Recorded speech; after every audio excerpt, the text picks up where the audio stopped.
My name is Anatoly Geyfman, and I build healthcare software. So my interest is in improving the healthcare system with data, usability of data, presentation, processing, things like that. So today I'm going to talk about big data. Super hot, right? But really what I'm going to talk about is the resolution of data, specifically how enhanced or high-resolution data can help improve our system and create more impact through the decisions that we make. So what do I mean by resolution? By resolution, I mean the granularity of individual points of data that you have in your data set. This is an important part that sometimes we miss when we think about big data. An example could be if you have a set of provider procedures. You can look at it on an aggregated data set for a year, or you could look at it on a daily basis. The daily basis data set is going to give you a lot more detail about the seasonal trends, week-to-week trends, and even daily trends that the yearly data set cannot. So I'm going to talk about three types of impact that resolution has: low, medium, and high impact. And the idea here is that the higher the resolution of the data, the higher the impact that the data is going to have.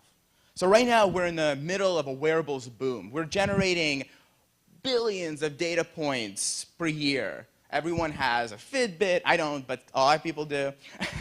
And this data is coming in, but where's it going? Where's it going? Well, it maybe is improving your personal health. Maybe you're losing weight. Maybe you're getting better sleep. But a lot of this data is not really aggregated. We can't look at an entire population of Fitbit users. Maybe Fitbit can, but they haven't been releasing that data set. And as well as these devices. You know, Fitbit, for example, was found to be kind of dangerous. So are they safe? Are they vetted? Are they calibrated? Can I make healthcare decisions based on this data? And can my doctor make those decisions, help me make those decisions? But there are successes here. Glow app, example on the left, actually took the entire population of their users, and they were able to create models for predicting when is the best time to conceive a child. Resulted in 25,000 new pregnancies since the app has been created. Huge. So this is the type of data, low resolution, medium impact data, is the type of data that we use in healthcare today. This is the type of data that we get from health surveys, aggregates over a year, maybe 10-year surveys, things like that. This is great for planning. It's great for focusing on specific impact, the specific impact of your programs. It's good for allocating resources, financial and human. But it's not really great at reacting to things that are happening today that your data doesn't have. Ebola outbreak, perfect example, but there's tons of other examples. We don't have the tools to predict what's going to happen with Ebola.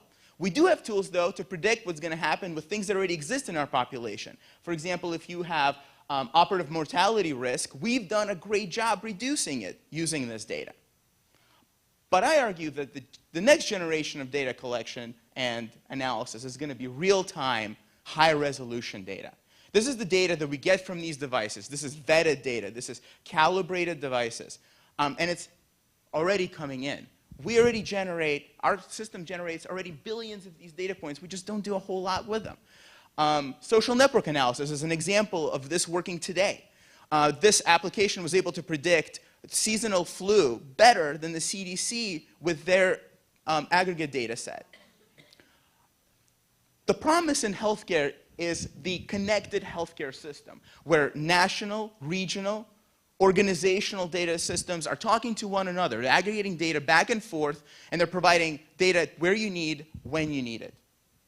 Connected health is the Fitbit of the next generation of medical devices. This is where your Fitbit doesn't just talk to Fitbit.com, but it talks to your provider's EHR. This is where your provider knows that you've been not moving a lot, or for an elderly patient knows when they haven't left the room. This is happening right now. Practice Fusion just released a real-time patient data set of 81 million anonymized patients, with real-time data getting into that data set on a daily basis. If we can predict flu using Twitter, we can probably make the healthcare system more efficient using similar data. Not just clinically, but administratively as well.